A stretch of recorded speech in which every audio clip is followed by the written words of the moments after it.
Hello everyone, how are you doing? This is MD Tech here for another quick tutorial. In today's tutorial, I'm going to show you guys how to create a bullet list on your Microsoft PowerPoint presentation.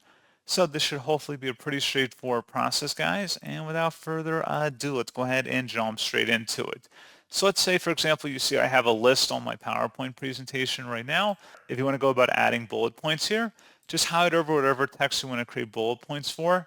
Select the Home tab, and then above Paragraph, select the little bullets icon that says Create a Bulleted List. Select that, and that's all you have to do. So pretty straightforward process, guys, and as always, thank you for watching. I do hope that was able to help you out, and I do look forward to catching you all in the next tutorial. Goodbye.